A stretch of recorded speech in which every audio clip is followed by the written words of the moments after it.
Halo Infinite is like Breath of the Wild, but a first-person shooter. Here's why. Let's address the Revenant in the room first. They're both open-world games. Breath of the Wild has a massive, fully explorable open map where you can go wherever you want. Halo Infinite is also an open-worldish game and has a large, open main map. Both games have a massive and diverse sandbox that you can play with to your heart's content. Halo has always been known for its spectacular sandbox ever since the first game, Halo Combat Evolved. Halo Infinite does not disappoint. It has a ton of guns, vehicles, and abilities for you to freely use in the large environments you will travel. Breath of the Wild is the same.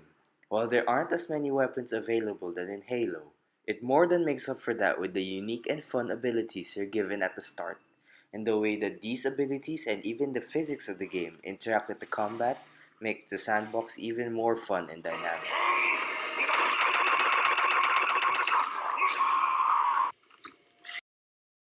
Both games are infinitely replayable. Breath of the Wild is incredibly replayable. I've played it countless times just because of how much you can do and how different and fun each separate playthrough can be. Just discovering new ways to play or trying new tricks and strategies makes the slog through the opening section completely worth it. Halo is no different. Each encounter in Halo can be approached in so many different ways.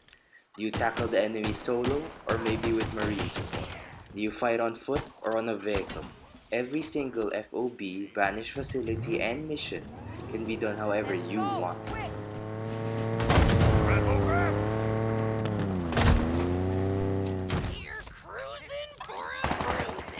The combat of both games both follow the same simple concept. They're given a crap ton of tools, weapons, and abilities, and it's up to you on when and how you're going to use them. Halo focuses more on how you use those tools. You have to have good aim, reflexes, and knowledge to use the weapons and abilities to their fullest.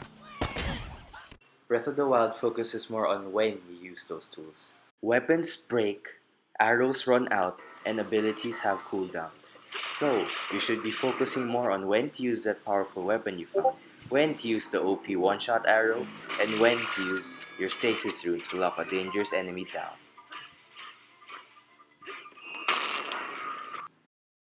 If you enjoyed the video so far, like and subscribe.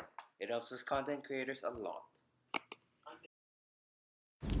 Let's get more into the world building. Both game worlds instill a sense of awe, wonder, and even melancholy into the player. Seeing the massive Forerunner structures right next to a crashed UNSC Pelican, seeing the corrupted Hyrule Castle, ruins of towns and villages, and the various ancient shrines and towers all gave me that exact feeling on my first playthrough.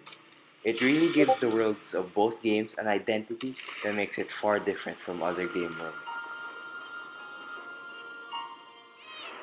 Both games are spiritual reboots, after the misguided releases of Halo 4 and Halo 5 Guardians, and the surprisingly good release of Halo Wars 2. Halo as a franchise really needed to refocus and get back on track. Halo Infinite did just that with flying colors, arguably saving the IP from a slow walk to obscurity. It saved the franchise that has fallen so far and brought it back up to the top, both in its multiplayer aspect and solo campaign. What can you do on your own? I told you. It's enough. In Breath of the Wild's case, however, the Legend of Zelda timeline was getting so messy and convoluted, Nintendo decided to just ditch all of it and start from a clean slate with Breath of the Wild. And it worked. It brought millions of new fans into the series and has made BOTW 2 one of the most anticipated games yet. Now, finally, the theme of hope.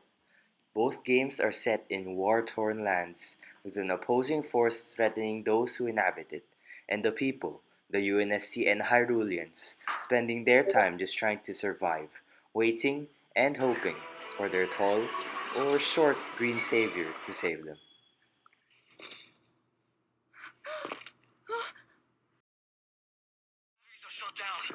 I love both of these games, from the bottom of my heart.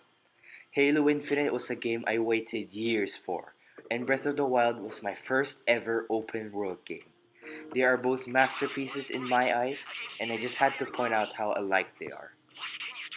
Hey, that's about it. If you made it this far into the video, thank you. If you enjoyed it, consider leaving a like and subscribing. It helps us content creators a lot. Anyway, peace.